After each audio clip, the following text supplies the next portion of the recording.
Hey guys, tonight we begin in a place that rarely gets the spotlight, the gentle, grounded world of Viking daily life. You're not swinging an axe or yelling over the roar of a longship tonight. No, you're somewhere far more peaceful at the edge of a fjord, wrapped in the early light of a foggy Nordic morning. The sky glows a soft silver pink above jagged mountain peaks, and the fjord's mirror-like surface reflects the waking world. You step outside a turf-roofed house, wooden beams blackened slightly by smoke moss still beaded with dew. The air smells like wood-smoked seawater and something baking flatbread maybe, or rye porridge simmering inside. It's quiet here. The birds haven't even finished warming up their morning songs. This is where your Viking day begins, not with a raid, but with routine. So before you get comfortable, take a moment to like the video and subscribe, but only if you genuinely enjoy what I do here. Also, drop a comment with your location and what time it is where you are. I love seeing how far this sleepy little village travels. Now dim the lights, maybe turn on a fan for that soft background hum, and let's ease into tonight's journey together. The grass is damp underfoot as you trudge to the well clay bucket in hand. There's a low mist crawling across the ground like the earth is still yawning. Inside, someone stirs porridge with a bone spoon. It's quiet save for the creaking of timber and the faint snore of goats tucked under a lean-to. You hear a baby cry briefly, then fall back asleep. This isn't the Viking age of loud drums and plunder. This is the other 95%, the home, the hearth, the soft beginnings of another unremarkable but essential day. The longhouse you're staying in creaks like an old ship beached on land. Its thatched roof is patched with turf to keep out the worst of the chill. The walls are decorated with carvings, not blood-soaked runes, but curling, knotwork, delicate ships and spiraling suns. Someone once took their time on these. You run your hand along a timber beam, feeling the grooves worn smooth by generations. A woman in a faded indigo dress walks past carrying a bundle of firewood, her boots crunching softly on frost-bitten straw. She nods, unsmiling, but not unkind. She's probably already been up for an hour. There's bread to bake and sheep to check. No one here gets up at dawn just for the aesthetic. You can hear the distant bleating of animals, a reminder that you're surrounded by farms rather than fortresses. Chickens scratch around the yard, hopping onto the roof of an overturned barrel. A one-eyed cat, probably a veteran of too many rat battles, slinks past your ankles. There's a strange peace here, Thorin is sleepy exactly, more like measured, purposeful. Vikings respected time in a way that didn't need clocks. The sun told you when to rise, the goats told you when to milk, and your aching back told you when it was time to rest. Pretty efficient, actually. Historians still argue whether this kind of rural Viking life was the norm or the exception. You'll hear a lot about warriors, berserkers, and kings in most history books, but for every one of those there were dozens of people, just like you, tired, hungry, and mostly hoping it wouldn't rain before the laundry dried. You're handed a hunk of bread still warm from the coals. It's tough on the outside, but soft within, laced with something nutty, hazelnut flour maybe. No butter, but you dip it in a wooden bowl of thick goat's milk. Not bad, not great, definitely chewy. And here's a strange little detail: some archaeologists have found traces of nettles and seaweed in Viking bread. Turns out, when your growing season is about 6 weeks long, you get creative. You take a bite and wonder whether this particular loaf has anything from the ocean in it. Tastes a little briny, hard to say. You head down to the edge of the fjord, following a worn footpath lined with stone cairns and frost-stiff grass. A pair of teenage boys sit cross-legged, scraping fish scales into a wicker basket. They're not talking, just focused. You can see the steam rising off the still-living fish, its silver belly flickering in the cold morning light. Nearby, a man in a russet tunic checks his net traps, lifting them out with practiced ease. He nods to you without turning. That's about as close to good morning as you'll get here. The smell of the sea is strong salt and decay and something green you can't quite name. It mixes with the ever-present smoke from hearth fires, curling through the village like time itself. As the sun climbs, its light begins to catch the frost on the rooftops, setting them aglow in gold. A woman emerges from her home, brushing her hands on a teal apron. She's got a broom made from bundled birch twigs and starts sweeping the stone threshold with deliberate strokes. The rhythm of life is found in these little tasks over and over again, each one a quiet act of defiance against disorder. You lean on a weathered fence, the wood cool beneath your fingers, and listen, not for silence, but for what fills it. The rattle of geese, the occasional shouted name, a cow mooing somewhere far off, and the caw of gulls circling the harbor. Time seems thicker here, slower, less about seconds ticking by, and more about seasons unfolding. And then, out of nowhere, someone sneezes loudly and curses in Old Norse. The spell breaks. You laugh quietly. This is your first glimpse into the peaceful rhythm of Viking life. And if you're waiting for sword fights, you might be here a while. But don't worry, you'll still meet some fierce characters, just not the kind who need a battle axe to make an impression.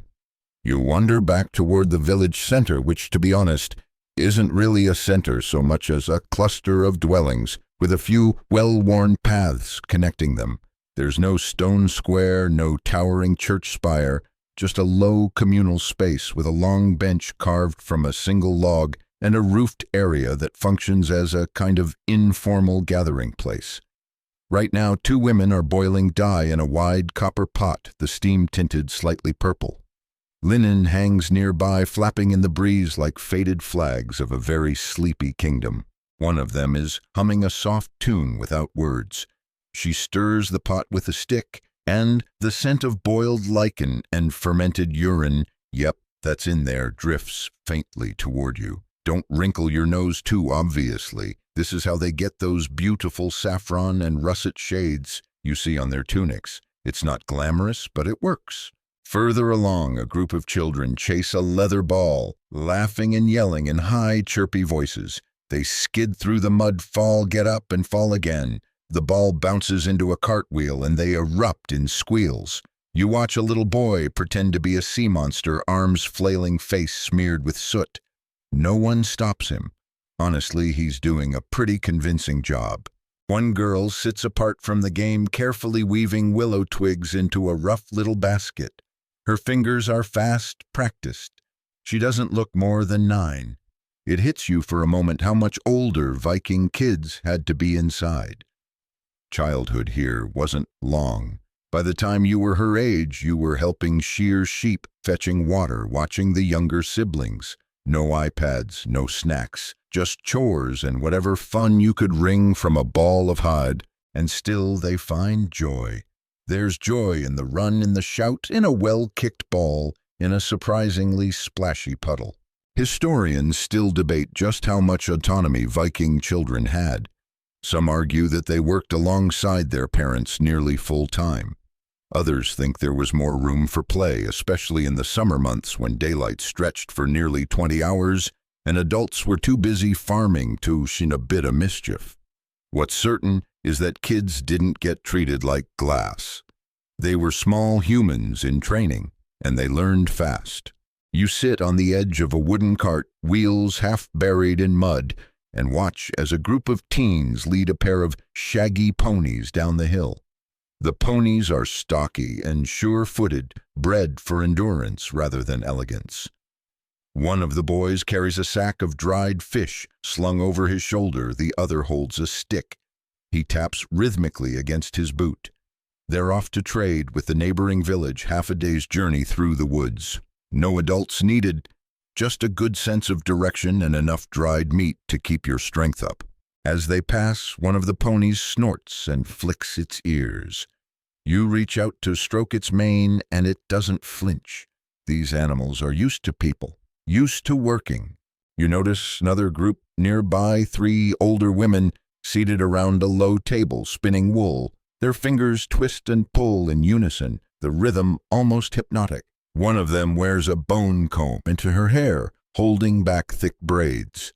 She looks like she hasn't changed her expression in 30 years. The wool thread winds onto the spindle with a steady hiss, soft and endless.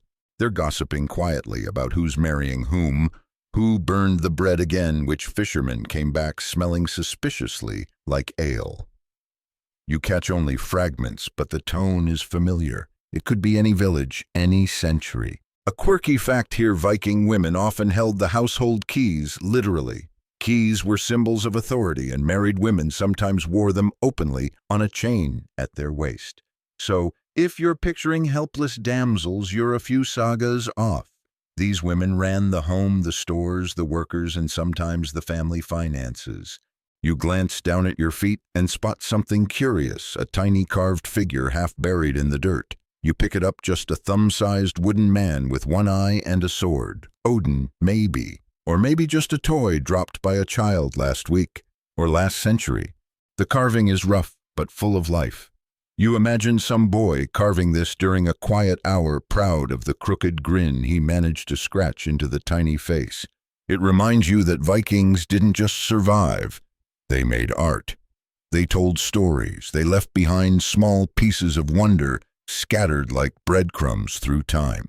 Someone calls out from the longhouse, a low, rising tone that suggests either dinner or a minor emergency.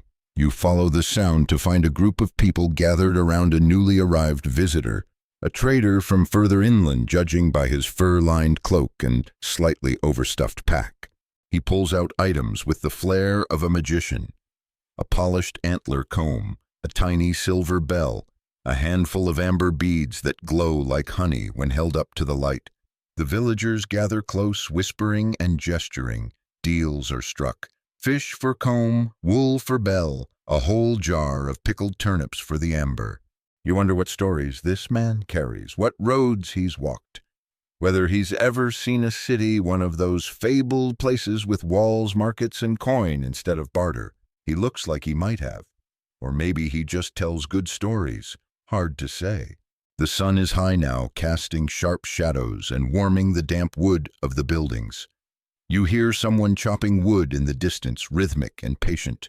The scent of drying herbs fills the air, thyme, angelica, maybe yarrow. Someone's brewing something in a clay pot, and it smells like licorice and earth. It's not glamorous, it's not legendary, but it's rich with life. You sit again, this time on a log shaped like a bench, and let the quiet roll over you. This is the side of Viking life no one bothers to draw. No dragons, no swords, just people living, and living well enough.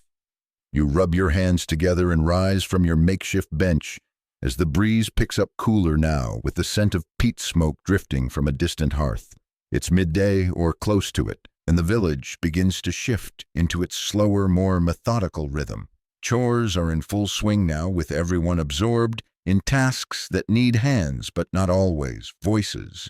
You follow the path behind the longhouse toward the small animal pens. A teenage boy, maybe 15, is spreading straw inside a low wooden enclosure. Chickens dart around his feet, clucking indignantly as if they own the place. You almost step in something unmentionable. Watch your boots. The animals are modest, but vital. A few pigs rooting in a mud patch, goats with mournful eyes munching patiently on hay, and a single cow chewing cud with serene determination. Each one's a kind of four-legged insurance policy. Meat milk hides bones, all useful. Nothing goes to waste here, not even the manure. Nearby, a woman in a teal wool dress, frayed at the hem, but clearly mended with care, is bent over a handcart full of dung. She scoops it methodically into a basket, humming an old tune. Is it a love song, a hymn? Hard to say. Either way, she doesn't seem to mind the smell. Historians still argue whether Vikings used dung exclusively for fertilizer or also as fuel, especially in colder northern settlements where wood was scarce. Either way, it's valuable stuff, in a weird, earthy kind of way. You pass a child hauling a bucket of water from a shallow well. The bucket's wooden bound with iron, and it sloshes rhythmically as she walks. She grins at you, teeth-gapped face smudged with soot. She's maybe 7 years old and already contributing to the household economy. Let that sink in. By 7, you carried water and firewood. You helped your mother grind barley. You watched for hawks while the chickens pecked at insects. It wasn't cruelty, it was community. You were needed. And in a life where everything was handmade, that mattered. There's a rhythmic scraping sound nearby. You find its source at the edge of the forest, two men sharpening tools. They sit back to back on overturned barrels, each working with practiced calm. One scrapes a whetstone down a broad axe blade. The other smooths a scythe, its curve gleaming in the midday sun. You sit a moment and listen. Scrape, scrape, pause. A sip of mead. Scrape again. No one's rushing. These tools are lifelines. Dull blades can mean failed harvests or torn hands. They're treated with reverence, even affection. In between strokes, one of the men tells a story, a long, winding tale, about a fisherman who caught a talking cod. The cod apparently gave sound advice on when to harvest rye. The punchline, the fisherman ignored it, got rained out, and had to trade his boots for cabbage. You're not sure it makes sense, but everyone laughs anyway. You stroll back toward the fields, passing rows of neatly arranged vegetables, carrots, onions, beans, and leeks. There are no fancy irrigation systems, just carefully dug furrows and a lot of bending over. A girl in a saffron tunic weeds silently, her braids swinging like metronomes with each movement. Quirky side note, some Viking farmers would urinate directly onto compost piles to heat them up. It helped kickstart the fermentation process. No fancy fertilizer brands here, just good old-fashioned biology. Makes you think twice about those pristine veggies, doesn't it? You see a man with weathered hands checking the soil. He picks up a lump, crumbles it between his fingers, and nods. You suspect he could tell you the entire year's outlook just by smell and color. No weather apps, just memory and intuition honed over seasons. At the far end of the fields, a boy stands watch with a sling and a pouch of stones. He's there to scare off birds, mostly crows and gulls that love tender sprouts. Every so often he lets fly a stone with startling accuracy. You wouldn't want to be on the receiving end.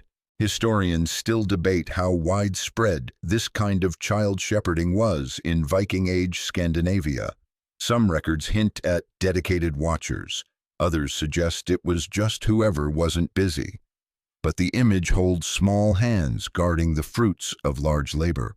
A faint bell rings from the village and you realize it's time for the midday meal. Not exactly a feast, but an important pause. Everyone trickles toward the longhouse or just sits on the grass, pulling bread from cloth satchels and sharing dried herring or cheese. A thick barley gruel simmers in a cauldron over an outdoor fire, and bowls are ladled out with a carved wooden spoon. You sit cross-legged beside a group of laborers. Someone hands you a piece of flatbread still warm from the hearth and a smear of sheep's milk cheese. It's surprisingly good, tangy, hearty, and just salty enough to wake up your taste buds. Overhead seagulls wheel and scream, probably eyeing your lunch. A dog somewhere between a terrier and a wolfhound slinks by and gets a crust tossed its way. It catches it midair. Show off. The breeze picks up again and someone breaks into a low song, more chant than melody. Others join in. The harmony isn't polished, but it's heartfelt, and it binds everyone together for a moment. Farmers, weavers, children, you. All under the same sky, all fed by the same earth. You lean back on your elbows and squint up at the sun. It's a strange thought, but for all their sharp blades and shipbuilding legends, this is the side of Viking life you could fall asleep to. Not conquest, not burning monasteries, but shared bread, old songs, and the reliable churn of daily life. You stretch your legs a little and glance toward the cluster of buildings just beyond the pastures, the quieter edge of the village where craftwork hums along in the background. That's your next stop. Life here isn't only about farming and animal care. A lot of what makes a Viking village tick is made by hand day after steady day in workshops that never quite sleep. The first one you pass is the smithy. You hear it before you see it, the deep clang of iron on iron, rhythmic and slow, echoing from within a timber-framed structure streaked with soot. Inside, it's warm, warmer than outside, even on a sunny day. A boy in an indigo tunic pumps a bellows with both hands, while the blacksmith sleeves rolled coaxes a molten orange blade from the heart of the fire. The air smells of smoke iron and something sharper metal being reborn. Sparks flit like fireflies around the anvil as the smith hammers with controlled force.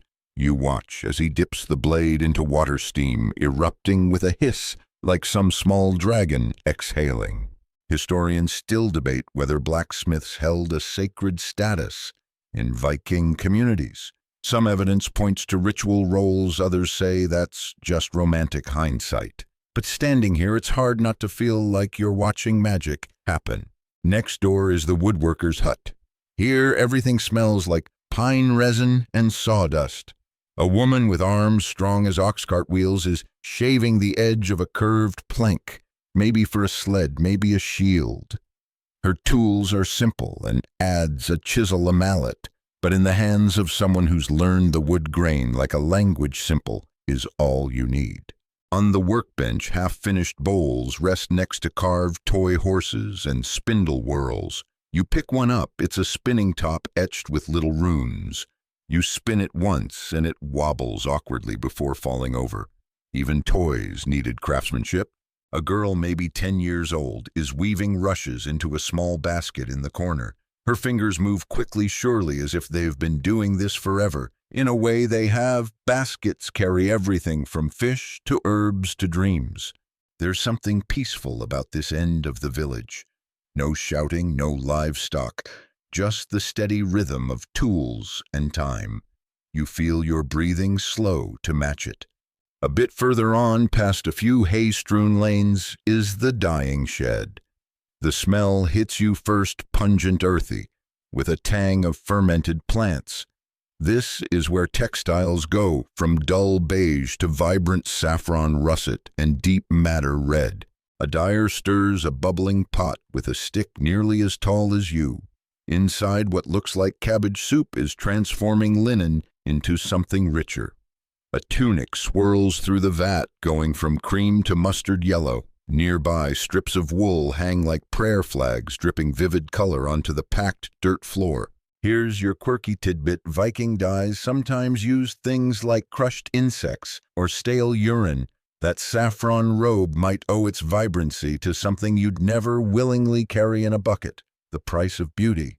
You peek around a woven fence and spot the tanner's hut, no mistaking it. The stench is sharp, almost meaty, and unmistakably unpleasant. Inside, hides are stretched across wooden frames, scraped raw and cured with a mixture of water lime and animal brains. Yeah, you heard right, brains. Apparently they contain just enough oil to soften the leather. You'd never call it pleasant, but it's necessary. Those supple boots, that strong belt, that sturdy water pouch, all tanned right here with skill passed down like folklore. Someone waves you over to a small shelter made of poles and thatch. Inside, a few people are spinning thread from wool. One woman cradles a drop spindle between her fingers, twirling it expertly as the raw fleece twists into thread. The fiber gleams like fresh snow under the filtered daylight. She nods toward the loom at the far end of the shelter, warped with tight rows of thread, half a tunic's length already woven in earthy browns and dusky reds. The pattern simple but clean. A lot of daily Viking wear was more practical than flashy, despite what TV might suggest. Historians still argue whether weaving was purely women's work in Viking societies or more broadly shared. The Norse sagas celebrate female weavers, but artifacts don't always spell it out clearly. Either way, it's clear that spinning and weaving were foundational literal fabric of society stuff. Just beyond the crafts quarter, you catch sight of a small herb garden. Neat rows of yarrow, angelica, mugwort, and nettle. An elderly woman with silvered braids tends the plants with gentle hands. She doesn't say much, but her movements are purposeful. You watch as she pinches off a few leaves and drops them into a cloth pouch. You ask what they're for.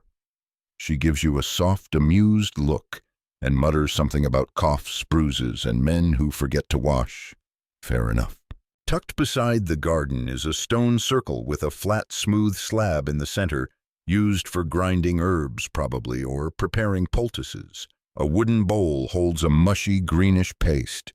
Smells faintly like pine and vinegar. Could be medicine, could be a curse. Either way, you don't touch it. And now, as the sun edges toward late afternoon, the village pulses with a quiet energy. It's not the frenzy of battle or conquest. It's not even celebration. It's just life. Tools, sharpened threads, spun meals, prepared hides, stretched colors steeped into cloth.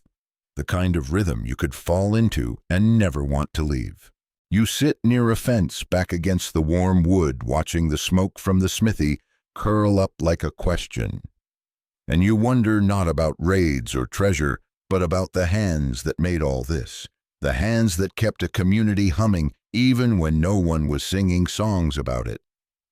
The sun lowers gently toward the horizon, now casting long golden beams across the meadows, and you decide to follow one of the winding footpaths out of the village proper. It's quieter here, just the soft murmur of grass underfoot and the occasional creak of a cartwheel in the distance. But you're not heading toward the fields again. No, this path curves toward the edge of the village where the communal spaces begin, especially the bathhouse. Yes, the Vikings had bathhouses, hot ones, and they were surprisingly into being clean. You step into a low, timber-frame building with a turf roof, steam curling from a smoke hole above. Inside, it's dim, warm, and damp, lit only by a few oil lamps flickering against the wet stone walls. Wooden benches line the room, and a central stone hearth holds a pile of glowing rocks. A man in a saffron tunic ladles water onto the rocks, releasing a sudden hiss of steam that fogs your vision and your thoughts. You settle onto a bench. This is what Viking Hugo really felt like: sweat, laughter, warmth, and the occasional mildly aggressive slap with a bundle of birch branches. They called it a stofa, and while it wasn't quite a spa weekend, it came close. Some even poured beer or herb-infused water on the rocks for extra fragrance, lavender, juniper, or wild thyme if you were lucky. One guy even claimed bathing in steam with garlic kept trolls away. Hey, maybe it worked. Historians still argue whether these bathhouses were used by all or reserved for wealthier households. Evidence points both ways. Some communities had communal facilities, others had private setups, often near wells or brooks for easy water access. After your pores have sweated out any lingering worries and probably some of that tanner's hut stench, you step outside again, blinking at the sudden brightness. The crisp air feels new on your skin. Not far from the bathhouse, a few women are gathered around a shallow stream doing laundry with wooden paddles and rounded stones. They talk quietly while they work, scrubbing woolen tunics, wringing them out, then laying them flat on nearby rocks to dry in the sun. One tunic is a particularly vivid shade of russet, another a dusky gray. You notice that someone has embroidered a line of tiny knot patterns along the hem, just a little flair, something to make the ordinary a touch more beautiful. A child toddles nearby, chasing a duck with reckless optimism. The duck wins, obviously. You pause to take it all in. You didn't expect cleanliness and care to be such strong themes here. But the Viking world was about more than axes and storms. It was also about hot baths, clean clothes, and smelling vaguely like birch smoke and yarrow. Just beyond the laundresses is a structure that looks less like a building and more like an overgrown gazebo. It's open-sided, built of carved wooden posts and a thatched roof, and at the center is a stone circle, an open hearth ringed with benches. You've found the storytelling place. In the evenings, when the chores are mostly done and the sheep aren't plotting escape, this is where people gather to talk, laugh, remember, and dream. Tonight, an old man in a faded teal cloak leans back against a post, a wooden mug in his hand. His beard is white and braided, and his voice carries low and steady. He tells a tale of a sea voyage of oars slicing through mist of stars used like compasses. You notice the way the others lean in, not because the story is new, but because it's familiar. That's the magic. These stories are both anchor and sail. They remind you who you are and who you want to be. A young woman beside you laughs softly and adds her own detail. Yes, but wasn't that the trip where they mistook a walrus for a sea god? Everyone chuckles. The old man rolls his eyes, but the smile gives him away. This is where history blends with myth, where truth and imagination stir together like soup in a cauldron. Historians still argue how accurate the sagas really are. Were they faithful retellings of events or more like Netflix adaptations of memory? The answer is probably yes. You notice the bench is warm, worn smooth by decades of listeners. Someone hands you a small hunk of rye bread with a smear of soft cheese and a sprig of pickled dill. It's sour and strong and surprisingly tasty. You chew thoughtfully as the tale drifts on like smoke. Eventually, the flames in the central hearth die down and the crowd thins. A few linger, but most head toward home. The sky above has shifted into that pre-twilight blue that holds everything in soft suspense. You follow the winding lane back toward the village's core, passing a group of children skipping stones across a still pond. Ripples move out like time itself, quiet and endless. Back near the central longhouse, a few dogs have curled themselves into tight circles. Chickens murmur sleepily in their coops. A cat stretches luxuriously across the threshold of a storage hut, claiming the spot with regal indifference. No one questions it. You lean against the carved entry post of the longhouse and glance toward the distance where the forests darken under the setting sun. This isn't just the peaceful side of Viking life, it's the heartbeat. The rhythm beneath the raids, the laughter beside the labor, the quiet woven into the thunder. Tomorrow the farmers will rise again. The smith will stir coals. The dyer will lift her cauldron, and someone somewhere will swear loudly when a goat eats through the fence again. But for tonight, the village breathes as one warm, weary, and whole. You wake with the early light seeping gently through the small window slit beside your straw-stuffed bed. The longhouse is quiet, the fire in the central hearth smoldering down to embers. Outside, a rooster makes his dramatic announcement to the world, clearly unaware that everyone already knows it's morning.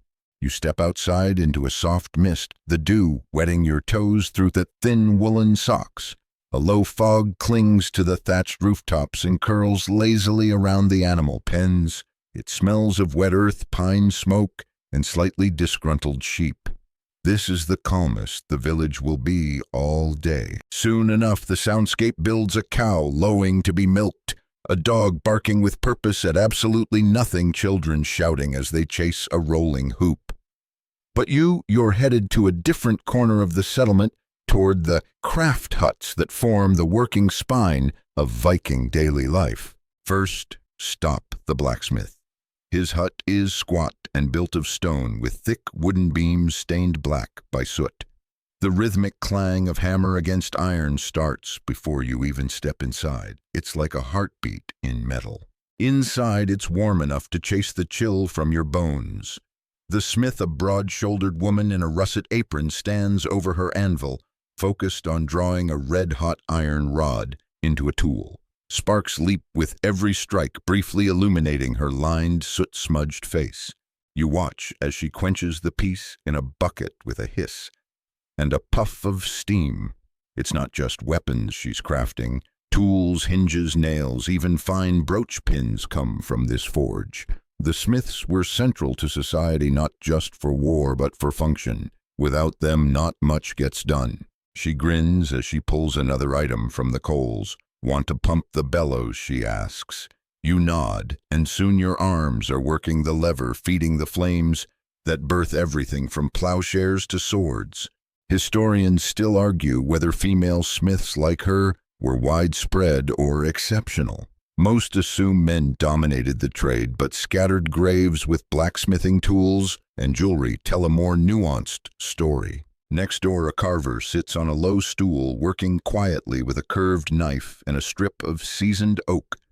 He's shaping a decorative dragon head for the prow of a small boat. His fingers are calloused, but they move with practiced grace.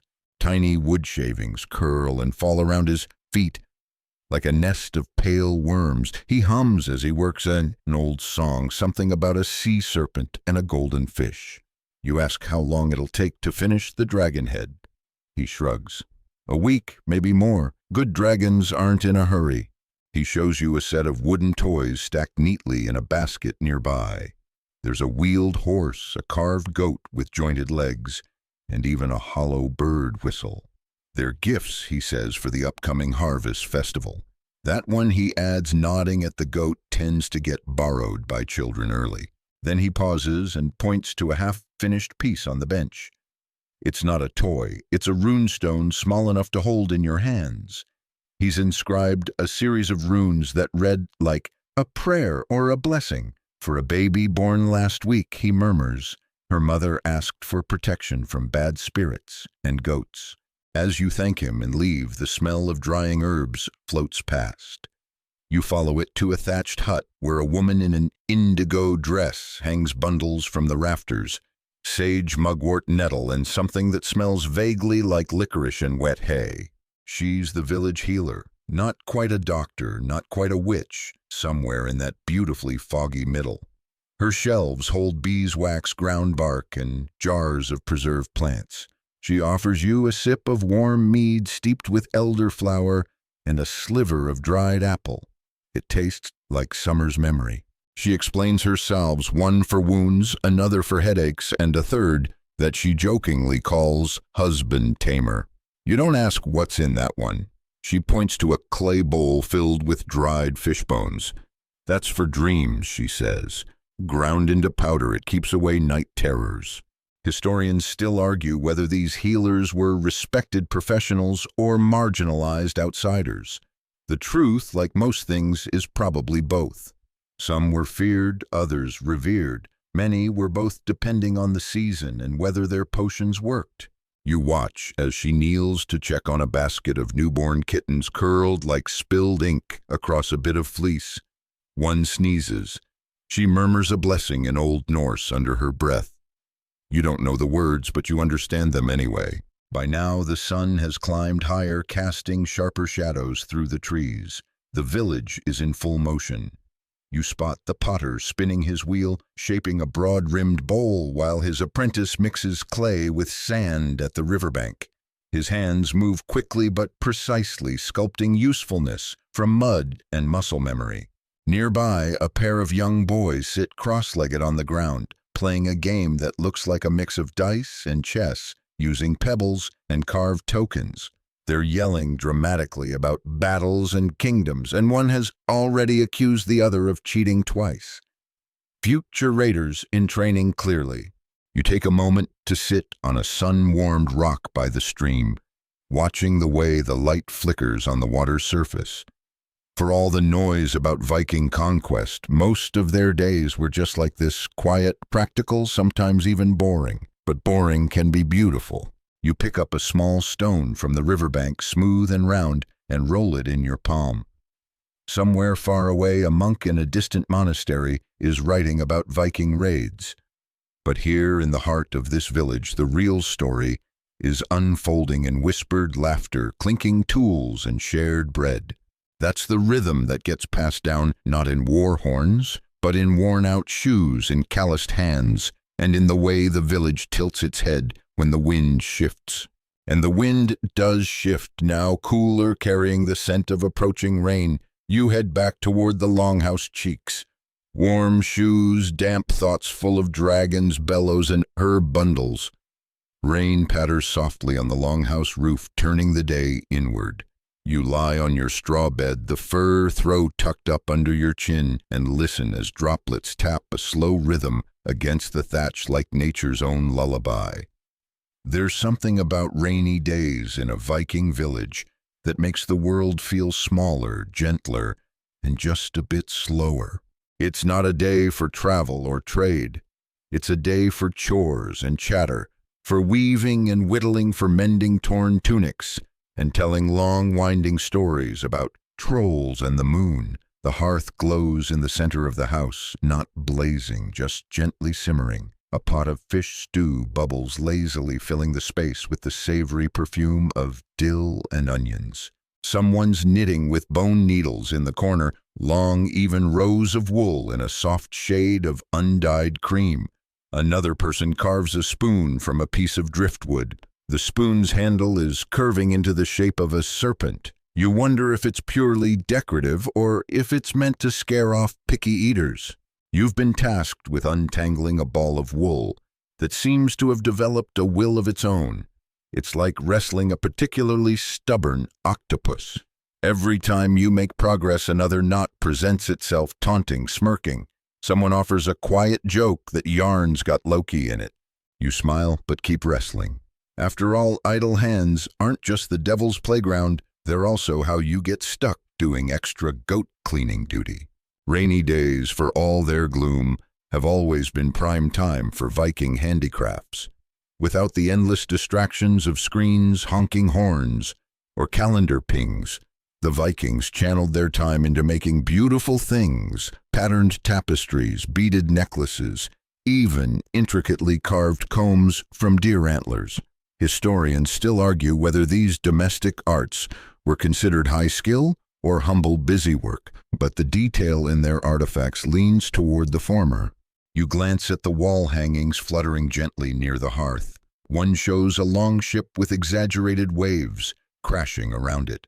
Another features a great stag beneath a star-filled sky. These aren't just decorations, they're stories made tactile, a woven memory, a soft monument. An old man clears his throat and begins to speak. His voice creaks like a well-used floorboard.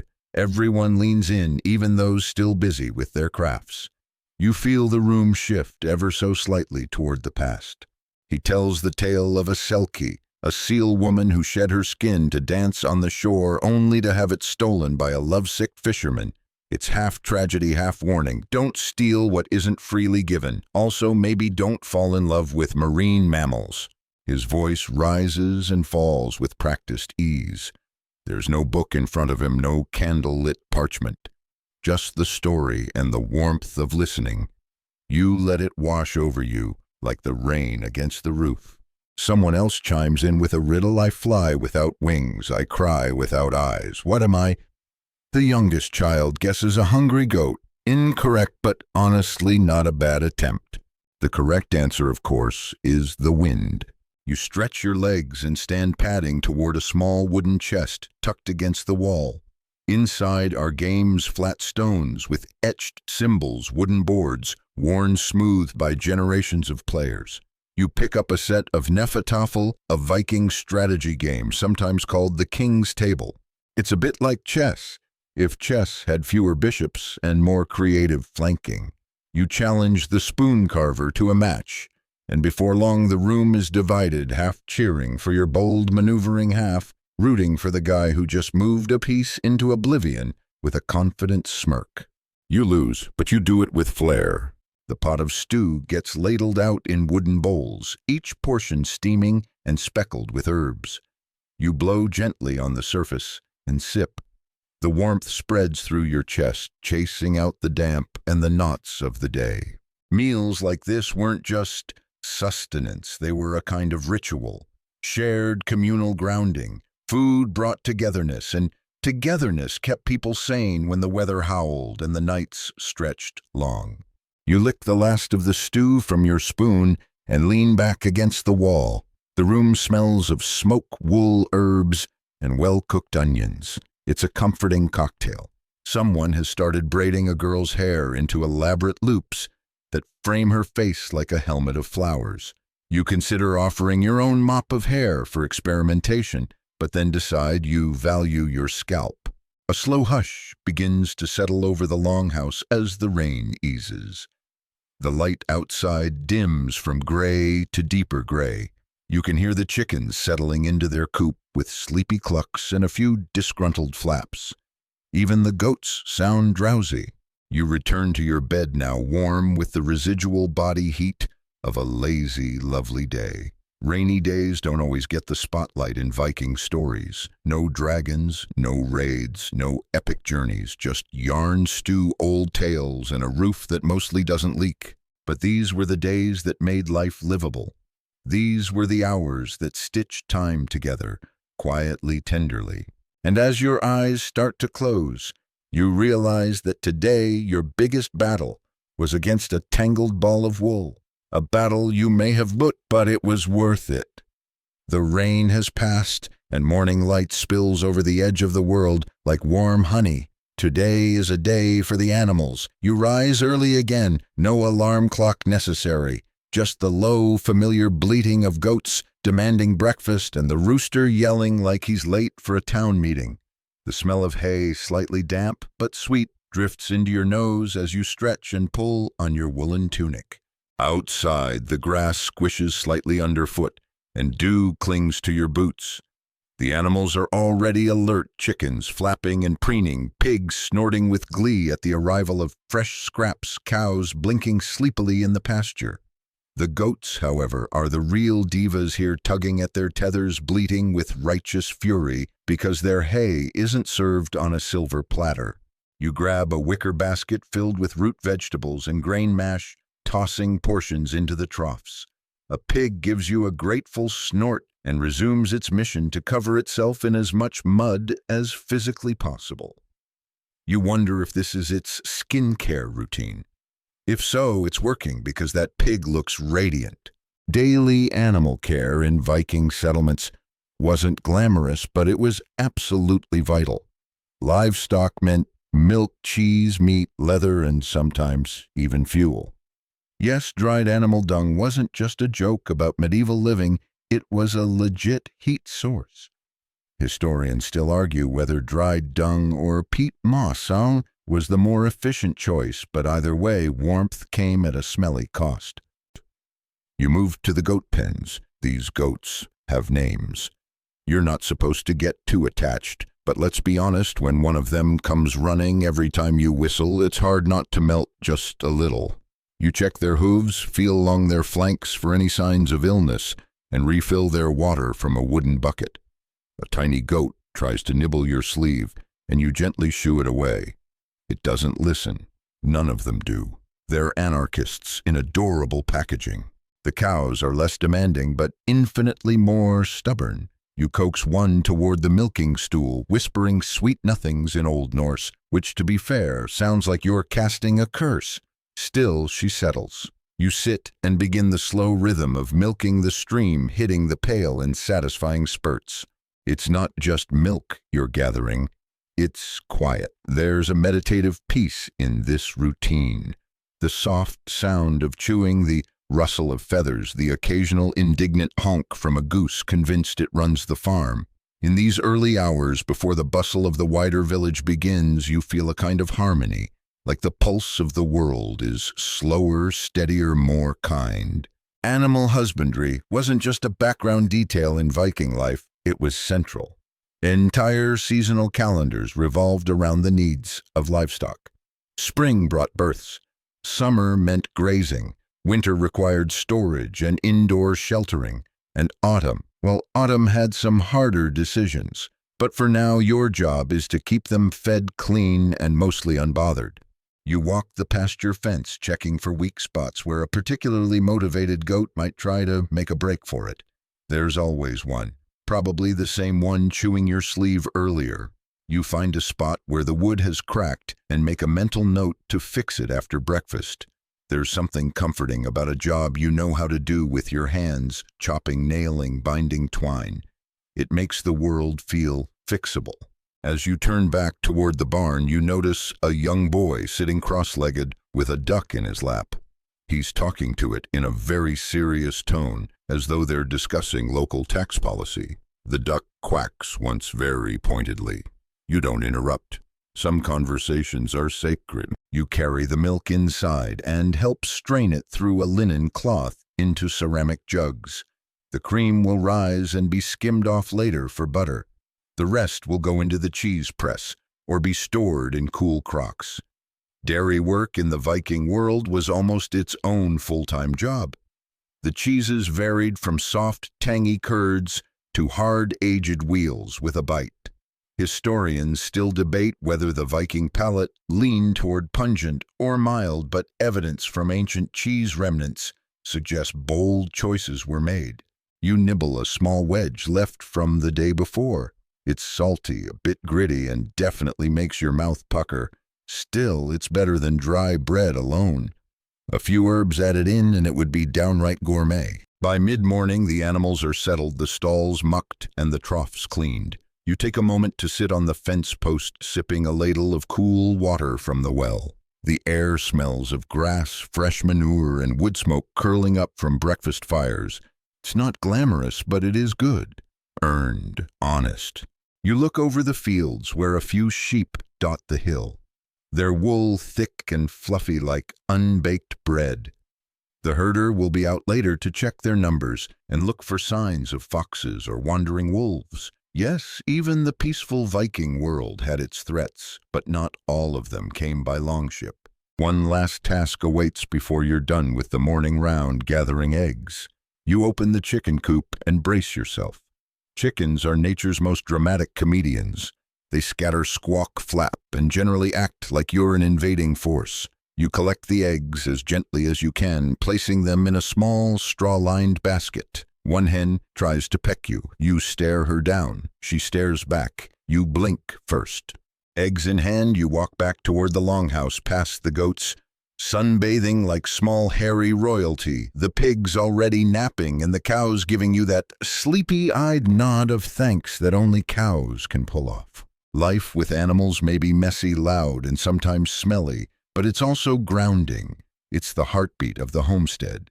And on days like this, when the air is clean and the animals are content, you feel a little like a steward of something ancient and beautiful.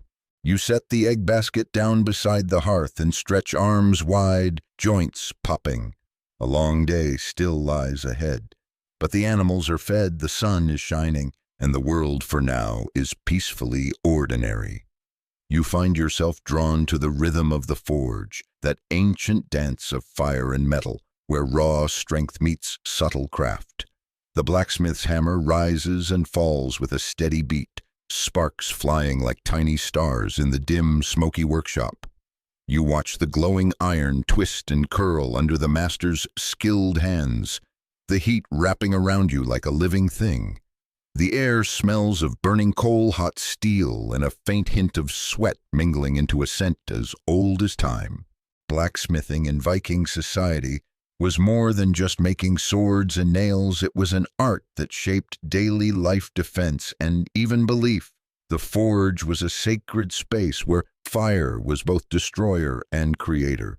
You can almost hear the whispered prayers to gods, like Thor and Loki, hoping the flames would grant strength and protection. You're not surprised to learn that some blacksmiths were seen as magicians, their work blending physical skill with spiritual power. The clang of hammer on anvil rings in your ears as the smith shapes a new blade, flames licking the metal to a brilliant orange. You notice the little details, the delicate inlays of silver, the tiny runes etched along the edge, promises of luck or curse woven into the design. It's fascinating how even the most practical tools became canvases for stories and symbols. There's a quirky detail that catches your attention, a tiny mechanical bird perched on a shelf made of intricately twisted wire and tiny gears. It's a toy, yes, but one that would have amazed even the most learned monks. Historians still debate whether such automata were widespread or mere curiosities kept by wealthy patrons. Either way, they show how Vikings didn't just hack and pillage, they innovated and played. You watch the smith wipe sweat from his brow, his russet cloak stained with soot, a streak of teal on his leather apron. He grins and offers you a small horseshoe charm. Luck for your travels, he says. You take it, feeling the warmth of iron in your palm, a solid reminder of the tangible connection between craft and community. The forge is noisy, yes, but it's also a place of stories told in sparks and sweat. Each strike of the hammer is a heartbeat in the story of Viking life, resilient, fiery, and forever forging ahead.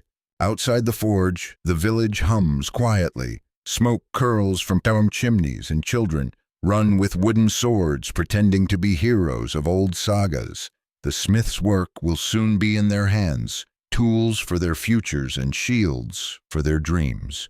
You step away from the heat, the charm tucked safely in your pocket, and breathe in the cool morning air.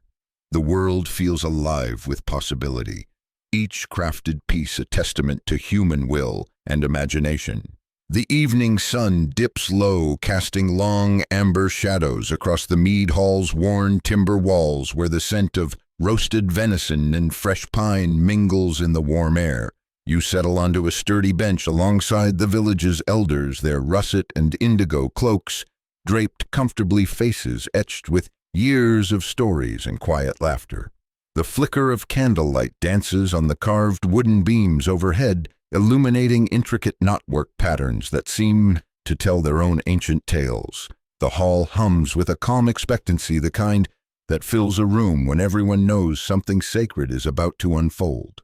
You listen as the skald begins his gentle chant, weaving sagas of gods and heroes, his voice rising and falling like a soft tide.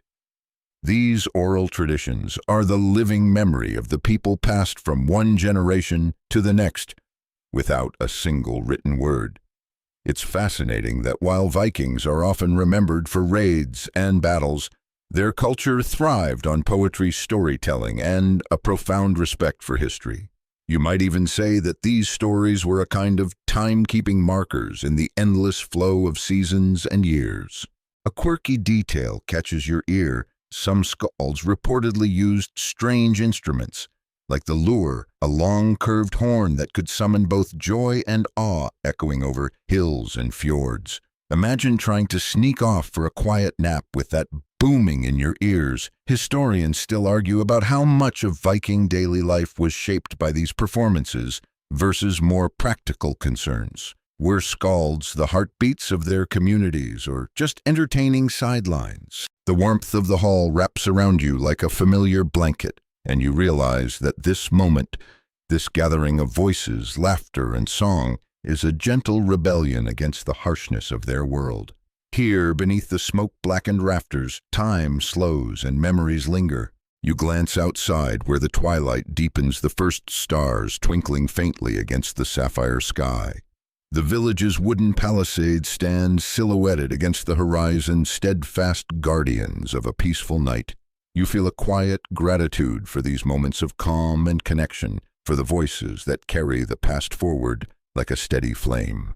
As the skald's song fades, you find yourself humming the tune softly, a part of this ancient rhythm, now weaving itself into your own story. The chill of night settles in, and you step outside the mead hall into the crisp air, the scent of damp earth and pine greeting you like an old friend.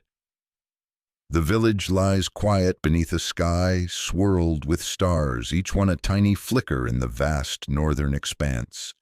Your breath puffs softly as you walk along the narrow path bordered by rough-hewn fences and low stone walls, the wooden beams of homes silhouetted against the moonlight. The world feels hushed, wrapped in a tranquil silence broken only by the occasional hoot of an owl or the distant bark of a dog. You think about how the Vikings relied heavily on the rhythms of nature to guide their lives, seasons, tides, and the phases of the moon, shaping everything from farming to sailing. It's easy to forget that behind the fierce image of raiders were people deeply connected to the land and sky, observing celestial patterns that dictated planting and harvesting festivals and fasts. The Vikings' understanding of astronomy was surprisingly sophisticated, with runes sometimes doubling as calendars marking important seasonal changes. Here's a quirky fact: some Viking ships were decorated with carved dragon heads, not just to intimidate enemies, but also believed to ward off evil spirits during nighttime voyages. Imagine sailors setting off under the stars, their ship's prow glowing with gold leaf, while tales of sea serpents and gods whispered through the wind. Historians still argue how much Viking seafaring was driven by practical navigation skills versus superstition and myth.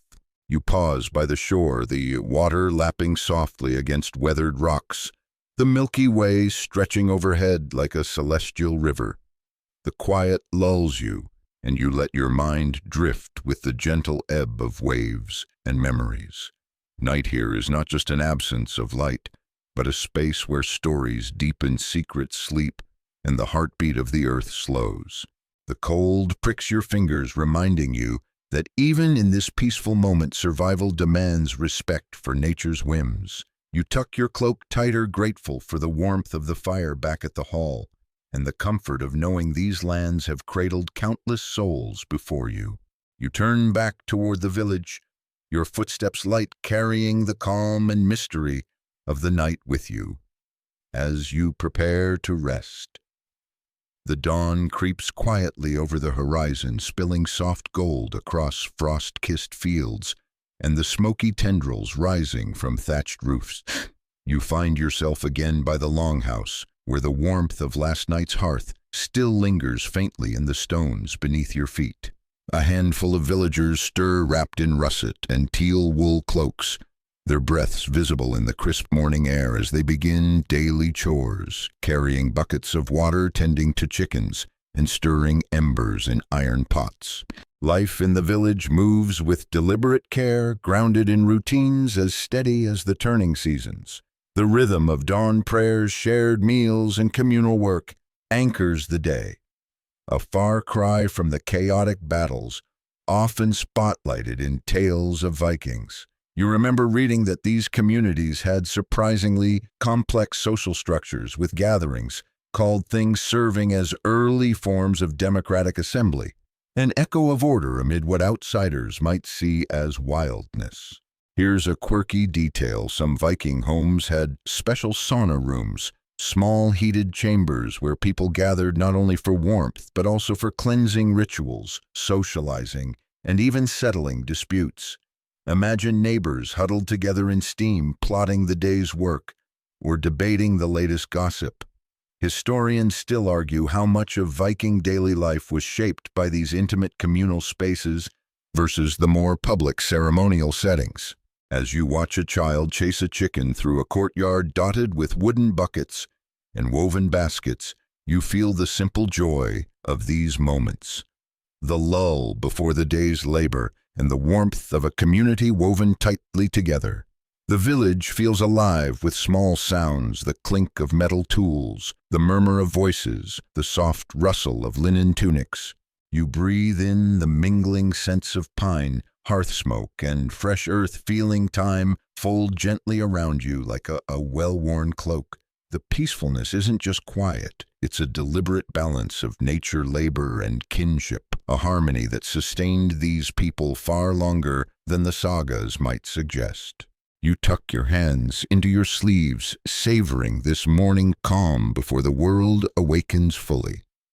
Midday light filters through the canopy of birch and oak trees surrounding the village, casting dappled shadows on the mossy ground beneath your feet.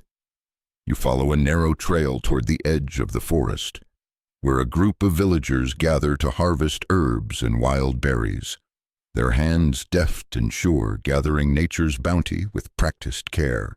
Their tunics, dyed in deep indigo and muted saffron, stand out vividly against the vibrant greens and browns of the woods. The air is fragrant with pine resin and the sweet tang of ripe berries, mingling with the earthy scent of damp leaves.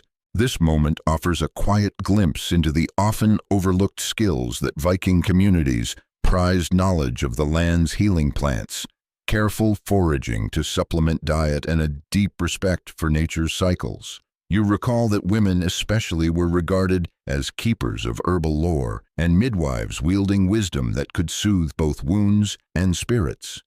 It's a side of Viking life far from the longships and raids, but just as vital to survival.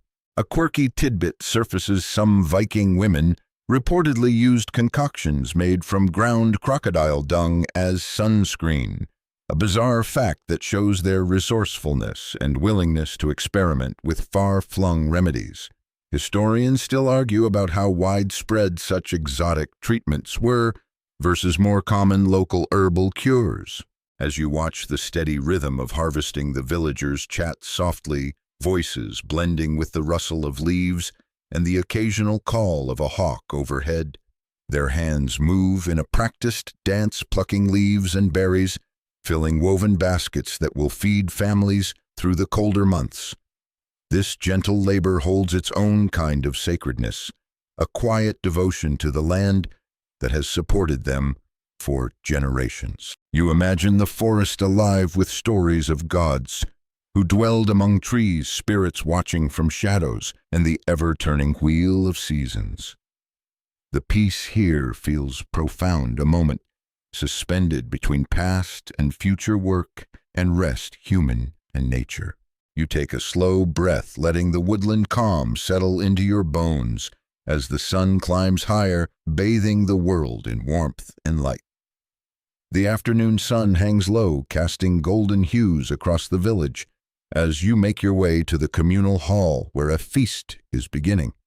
The long wooden tables groan under the weight of simple but hearty fare: roasted game, freshly baked rye bread, salted fish, and bowls of stewed root vegetables simmering with fragrant herbs.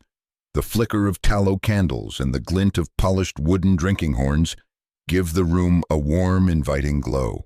Men and women dressed in russet and teal garments share stories and laughter, their breath visible in the cool air of early autumn. Feasts in Viking culture weren't just about eating. They were social glue, binding the community through shared rituals, music, and the telling of sagas, some real, some embroidered with gods and heroes. You lean into the sound of a lyre playing softly in the corner, mingling with the hum of voices and the clatter of wooden plates. The rhythmic beat of a small drum underlines the music, calling forth memories of celebrations that lasted deep into the night. Here's a quirky fact.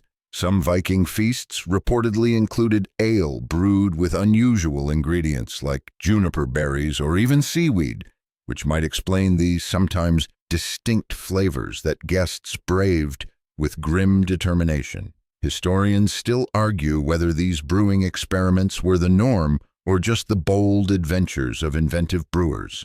As you watch a group of young children chase each other around the hall, their laughter ringing clear and unburdened, you appreciate the softer side of Viking life, the community, the joy and the care woven into everyday moments. This warmth contrasts sharply with the usual images of battle and conquest, reminding you that these people had homes full of love and laughter. You feel the steady pulse of togetherness, the rhythm of shared history beating in the clinking of cups and the echo of song. The feast is a celebration not just of food, but of life's continuing story written in the faces and voices around you. The amber light fades gently as dusk approaches, wrapping the hall in a tender embrace of shadow and flame. The evening deepens and you find yourself drawn outside where the cool night air carries the scent of pine and damp earth beneath a sky dusted with stars. The village lies quiet now, the laughter and music fading to a soft murmur that drifts like smoke through the trees. You walk slowly along a worn path toward the water's edge, where the dark sea stretches endlessly, reflecting the pale moonlight in gentle ripples. Here, the peacefulness of Viking life unfolds. In the smallest details, the gentle sway of fishing boats tethered to wooden docks, the distant hoot of an owl echoing through the stillness, and the steady rhythm of waves whispering ancient secrets. The fishermen's nets lie coiled like sleeping serpents ready for dawn's work, while the last embers of the hearth fires in two nearby huts flicker against the night. You recall that despite their fierce reputation, Vikings were deeply connected to nature's cycles, living in harmony with the land and sea that sustained them. Their days followed the rise and fall of the sun, the waxing and waning of the moon, the season's steady march. This connection shaped not just survival, but their beliefs, their stories, and their sense of time itself. Quirky enough, some Viking burials included planting seeds or small trees over graves, a symbol of life continuing even after death, a gentle reminder that endings are also beginnings. Historians still debate whether these practices were widespread or unique to certain clans, but the symbolism is beautifully clear. As you breathe in the crisp night air, feeling the cool calm seep into your bones, you sense the enduring spirit of those who walked this land centuries ago, the dreamers, the creators, the keepers of quiet wisdom. Their lives may have been marked by adventure and conflict, but also by moments like this, calm, reflective, and connected. You turn back toward the village, your steps lightened by the tranquility and the gentle assurance that beneath the tales of swords and storms, the peaceful heart of Viking life still beats softly, waiting to be discovered and remembered. Now, as you settle deeper into your rest, let the quiet rhythms of the Viking world lull you further. Imagine the gentle rustling of leaves overhead, the distant murmur of waves kissing a rugged shore, and the soft crackle of a dying fire. Feel the cool night air wrap around you like a familiar cloak, carrying with it the peace of ancient forests and endless skies. Let your mind drift with the steady pulse of a history, a slow and steady heartbeat connecting you to lives lived long ago, full of both strength and gentleness, discovery and belonging. There is no rush here, no battle to fight or journey to undertake, just the slow, timeless unfolding of night and dream, woven like a tapestry from the stories and secrets whispered by wind and water. Rest now in the calm embrace of the past, knowing that all those moments, all those lives blend softly into the quiet hum of your own. Breathe in this peace. Let it carry you gently through the night. Tomorrow waits, but for now there is only the soothing rhythm of time, steady and sure like the tide. Sleep well, traveler, wrapped in the gentle glow of history's softest light.